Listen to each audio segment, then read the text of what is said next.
The homeland of Sunil had been destroyed. With the help of Godara, the civilization had moved to another planet filled with nature and forests. It had been renamed Planet Sunil. Planet Sunil had a lot of wild beasts roaming around the planet. Most of the time, the beasts were passive. However, there was a stone that contained evil spirit deep below the ground of Planet Sunil, and it would turn the beasts on rampage once in every few years. Sunil's villages and cities would all be affected. Every time. During this period, the warriors of Sunil working away from the planet would all return and protect their homeland while gathering more helpers. The Sunils were a sad race. Originally, it had just been a civilization without interaction with other planets. It had been peaceful, and it had tried to develop into a better society. Unfortunately, they had been attacked by Dark Star. The Sunils had no way to fight back as the fleets from Dark Star repeatedly fired missiles and lasers at the land. The land was filled with screams and fire, which even drowned the desperation that people had. Dark Star was a mortal enemy of Godara, and it was an active civilization in the Garten Galaxy. Dark Star had found a weakness in Godara's management and attacked the planets under the rule of Godara. Godara had no choice but to exhaust more resources to help the lower civilizations. If Godara ignored the suffering of those civilizations, then they would have lost the public's trust in their ability to control the Garten Galaxy. As an evil faction, Dark Star had broken the intergalactic treaty long ago by attacking a less developed civilizations. Moreover, Shattered Star Ring was on the far end compared to other star systems. So, after destroying the worlds, Dark Star would always disappear in their region for a long time and avoid the declarations of war from other civilizations. Dark Star was like a shadow that slowly consumed the Garten Galaxy. The refugees had been moved to Planet Sunil with the help of Godara, and in the beginning, Godara had helped building the cities. It was only after living there for a few years that the people found out about the raging beasts. Moving to another planet would take too much work. The first time that Godara offered help was because of moral reasons, but if the Sunils asked Godara for help again, they would feel that they were owing too much to Godara, so they could not ask them for help with this matter. Therefore, they decided to stay on the planet and fight off the monsters. It was the period where the beasts became active again. These missions were requesting help to protect the homeland. The difficulty of the mission increased as the list went on, and there was no one who applied for the most dangerous mission. As for the easiest mission, they needed 120 credibility rating. Xiao could only select the easiest mission, so he submitted the application.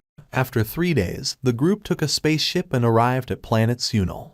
Whoosh! The door slid open, and they were in a military base. Xiao stepped out of the door, and he quickly noticed teams of Sunil soldiers and armored trucks protecting the base. It was the armor that Sunil soldiers wore. The armor was dark gray, and the armor plate was extremely thick, which could block heavy bullets from machine guns. In matching armor, the soldiers looked like a true unit. The armor suit's weight was almost a ton, and it had equipment that supported the movement. Sunil was a pure technology civilization, and after a technological civilization reached a certain stage, they would always create armor for individual soldiers. Different civilizations had different styles of armor. For the Sunils, the armor was categorized into private class and corporal class. It was also separated into defense style, offense style, scouting style, etc.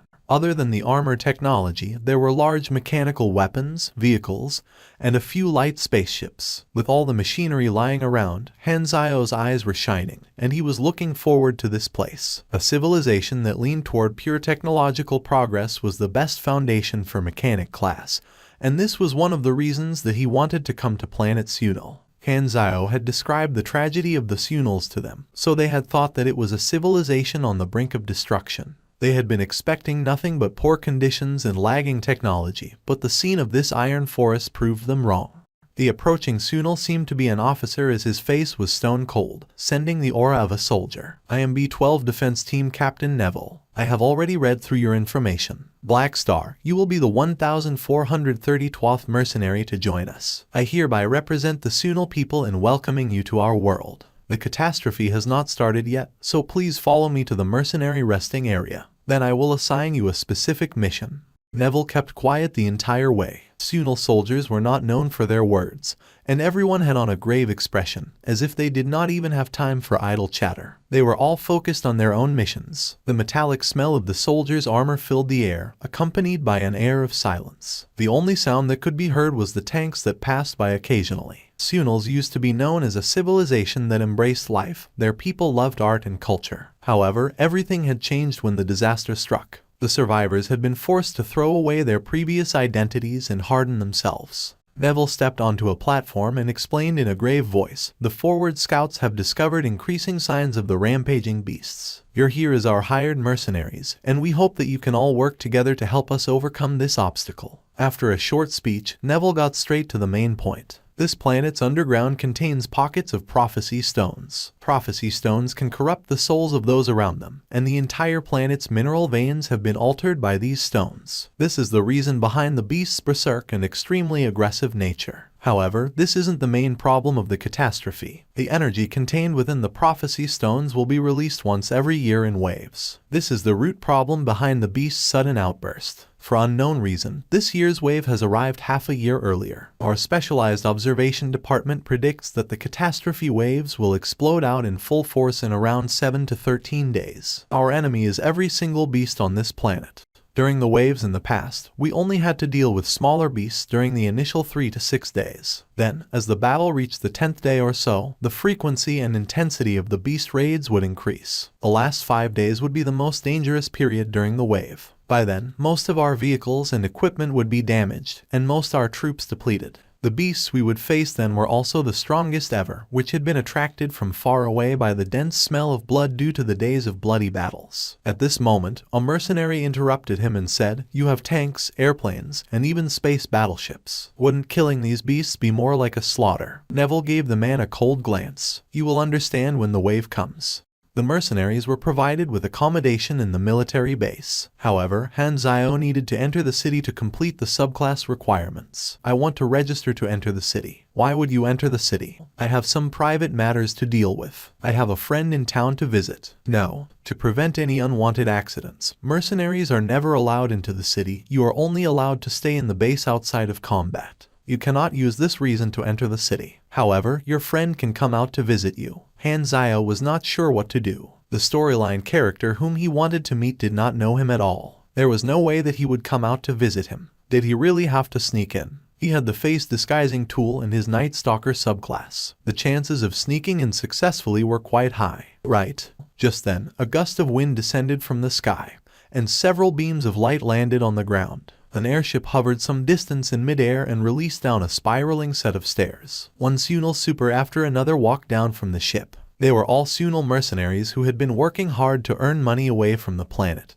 and had all returned to fulfill their duties to defend their home on the eve of the catastrophe. The Sunil soldiers who were on the ground all raised their heads and looked at these returning warriors with reverence and gratitude. They even performed a perfectly coordinated military salute. Every time the Sunil warriors returned home, they would be welcomed back and treated as homecoming heroes. Xiao focused his eyes and saw a familiar face. He then shouted, "Hey, Lurden." Green Knight Lurden was among the disembarking crowd, and he turned over after hearing his name called. It took him a while, but Lurden remembered that the other person was someone whom he had fought with. "Why are you here?" "Black Star is one of the mercenaries that we recruited." "So, you're a mercenary too?" Lurden suddenly realized that fact. "Yeah, I only registered recently. I hurried over when I heard that your people were facing a crisis. I never thought that I would be fighting alongside you." Xiao made sure to make good use of this opportunity. "I have a friend in town that I would like to visit. Could you help me?" "If he's your friend, then there's no problem," Neville added. Lurden thought that as the two had already fought alongside each other once, even though he did not really know him, he felt like Xiao was not a bad person. Also, he was quite powerful. There was no harm in doing him this favor. Lurden then nodded and said, "Sure, I will accompany you into town." "Thanks." Xiao smiled. It sure was convenient to have met someone that he was familiar with. One sentence, and the problem was solved. He no longer had to worry about taking the risk to sneak in. Xiao passed the security station with Lurden, along with the other Sunil Supers. Sounds of cheers suddenly exploded from both sides of the road. There were posters of the Sunil Supers that still adorned the walls of the city, and the Sunil people rushed out to welcome their heroes home.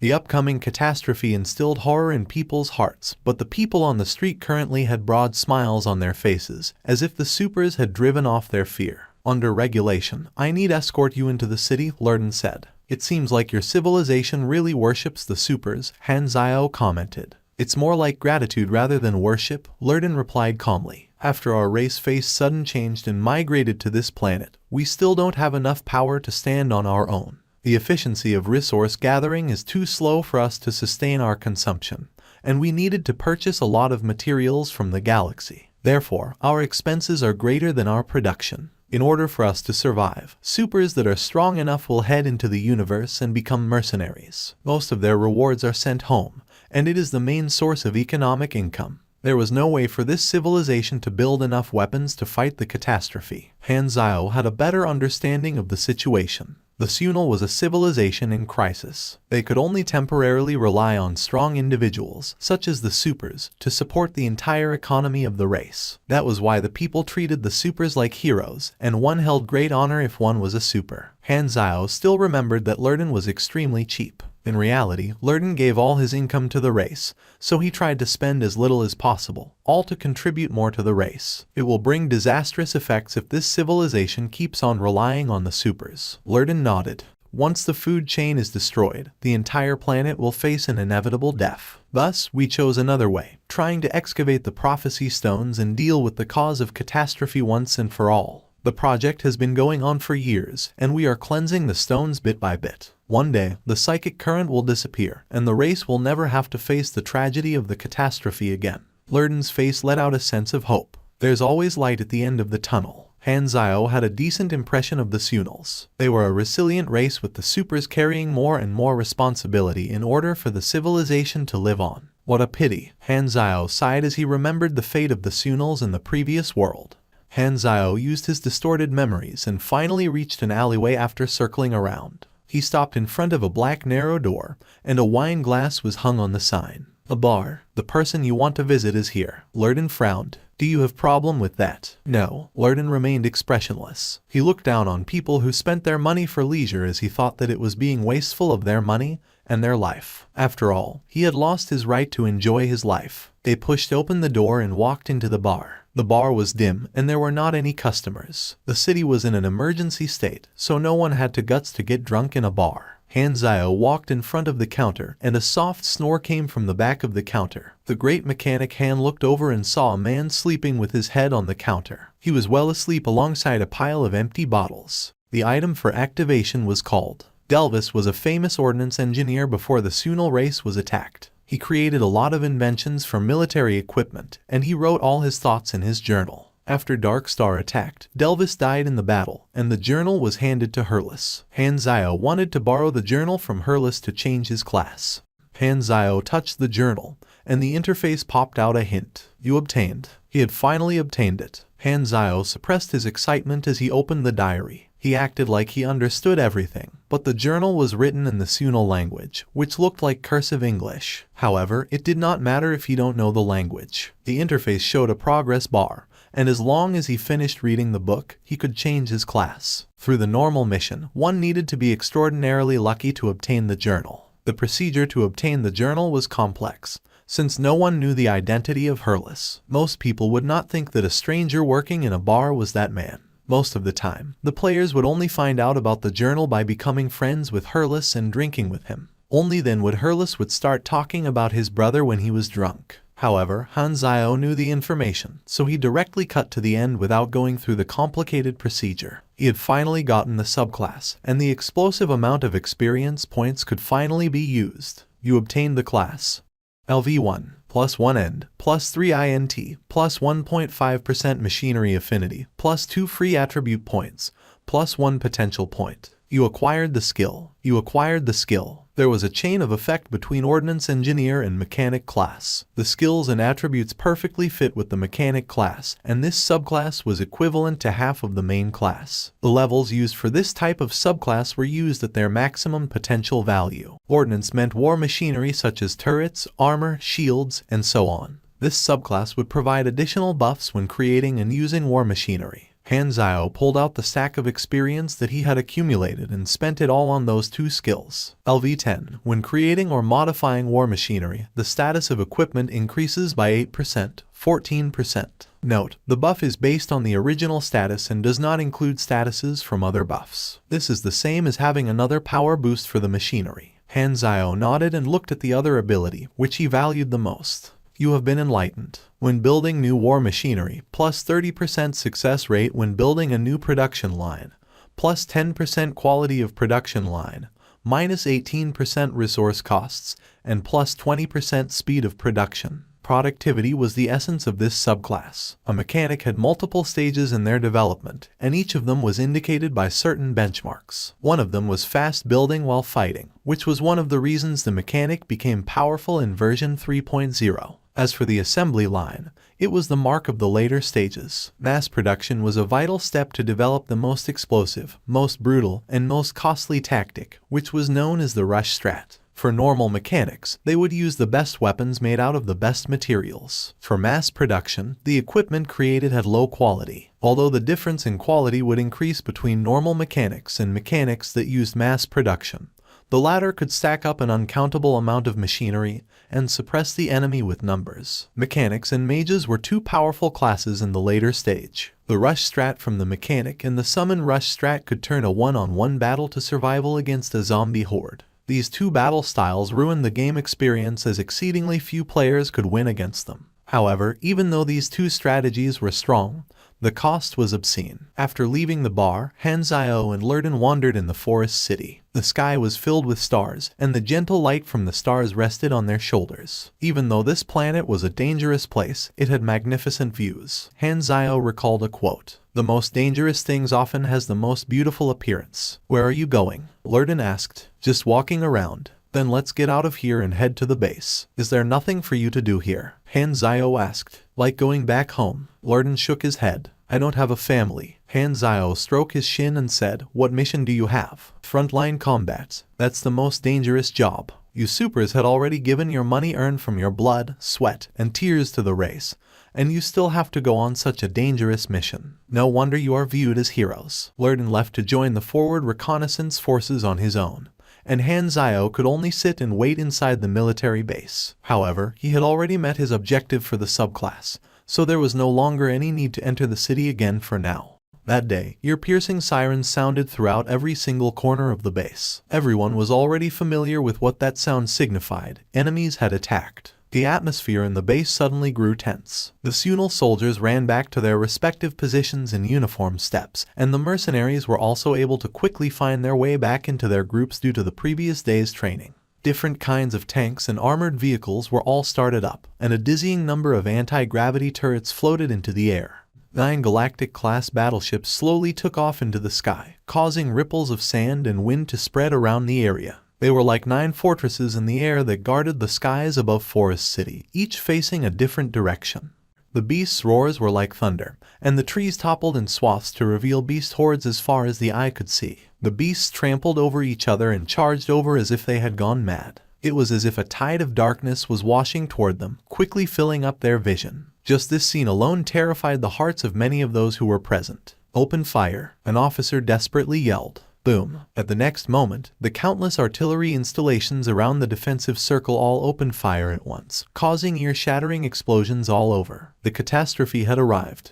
Forest City had a total of 5 main defensive walls. The first consisted of massive numbers of mines and automated turrets. According to the battle plan, this section would coordinate with the supporting fire from the back to disperse the monster hordes. The second consisted of many fortresses, ditches, traps, and electric walls, all to slow down the movements of the beasts, allowing the anti-gravity turrets, main batteries, as well as the battleships to deal significant damages to the beast hordes. The third was the iron defense line. Squadron after squadron of armored vehicles and defense teams lined this section. When the beasts entered this part of the defenses, the battle would enter its close-quarter stages, and the defense teams would unleash the fury of their metal weapons on the beasts here. This was also where Neville was stationed. The last 2 sections were full of artillery formations. Its purpose was to provide supporting fire for the frontline forces. The rapid response troops and other reinforcements were also stationed at the second-last section. During the calmer periods in the catastrophe, personnel from the last section would carry out repairs and first aid work for the troops. Black Star Mercenary Group was stationed at the second-last section. They were assigned to a long-range heavy armored division, with the code name G7. 3 Fortress-class main battle tanks served as the core firepower of the formation. These tanks could attach themselves onto the ground and transform into a single gigantic turret. As a mechanic, Xiao's job was to control one of those heavy artilleries. He had only one mission: fire the cannon. Most people with the mechanic class were assigned to similar roles in the base. With their special affinity and machinery-related abilities, they could increase the damage output of these weapons. Xiao was of no exception. With a crisis-level event such as the Catastrophe, it was basically impossible for individuals to influence the battle by themselves, with only a few exceptions. Boom! Artillery shells drew arcs over the multiple perimeters and covered the sky before they smashed into the distant beasts, causing red mist to bloom all over the hordes. Flesh and bones of the beasts were blown apart, causing a horrifying scene. The black tide was momentarily stopped. However, the beasts in the back were not afraid at all and charged over the broken bodies of their brethren, forcing their way through the storm of artillery shells and explosions. The smell of gunpowder and gore mixed together and wafted into the military formations with a gust of hot wind due to the many explosions. Boom, boom, boom. Xiao could feel the tremendous recoil every time that he opened fire with his artillery cannon.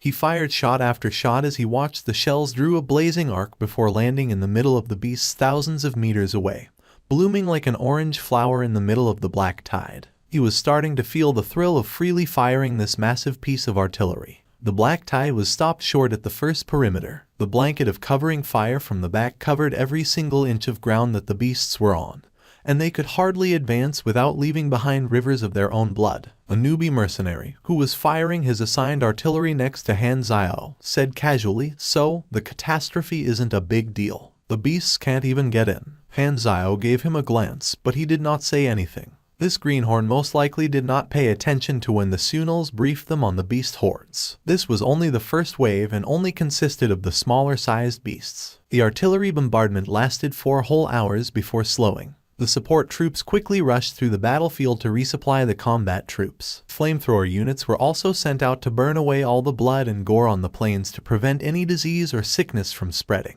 The soldiers were also replaced by a new shift. Each position had a pre-assigned shift cycle. It was impossible for any soldier to last through a high-intensity battle such as this one without rest. As Xiao also walked away from his artillery platform to rest, engines could be heard above his head. A new squadron of scout planes had taken off. At this moment, a few dark dots appeared above the horizon. The flying beasts were quickly approaching. There were smaller beasts that were not even a meter long, as well as medium-sized beasts that had a wingspan of several meters among them. They looked ferocious and were not like anything the mercenaries had ever seen. Some of the beasts looked like giant cockroaches. The information they gave us stated that flying beasts wouldn't appear until 3 days into the Catastrophe. It seems like they had arrived early. Just as this thought flashed across Xiao's mind, the G7 commander shouted out a new command. "Switch to flak shells and adjust your aim. Fire at the sky." The artillery squadrons followed the order and blew open the sky in the distance, causing bloody bodies to rain down.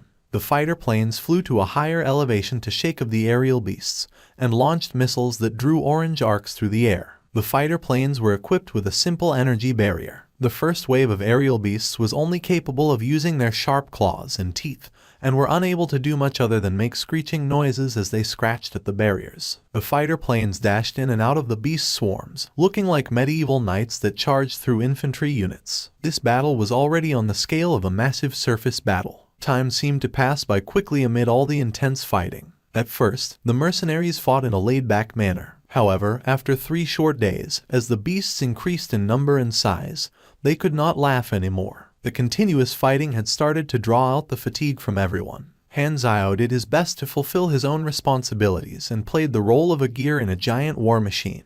On the 4th day, enemies that could threaten the safety of the inner perimeters appeared. The surface of the ground rocked around like waves, as a group of beasts that could dig and maneuver around underground smashed into the reinforced steel wall of the 3rd section and broke out of the ground. This was the first time that the rear troops had ever seen the beasts at such close distance. The ground burrowing beasts' appearance signaled the start of the close quarters combat. The Supers who had been waiting behind the 3rd perimeter could finally make use of their powers. The wall of steel and machinery at the 3rd perimeter finally unleashed their fury. Beasts crawled out of the ground and bared their fangs, rampaging toward the defense line. The sound of firing from the guns of the Sunil soldiers sounded like cannons, with more than 1 meter of flames leaping out from their muzzles. It was like an invisible enormous hand had sent the burrowing beasts flying, falling onto the ground and getting focus fired, screaming in agony. Their carapace and flesh became mud, splattered across the ground, leaving slimy marks on the dry dirt. Hold your positions. Neville's tone was harsh and cold, ordering the B-12 defense team under his command from the communicator in his NCO-class armor. He had 30 soldiers under his command, and their crossfire had stopped the beasts in this area from stepping in.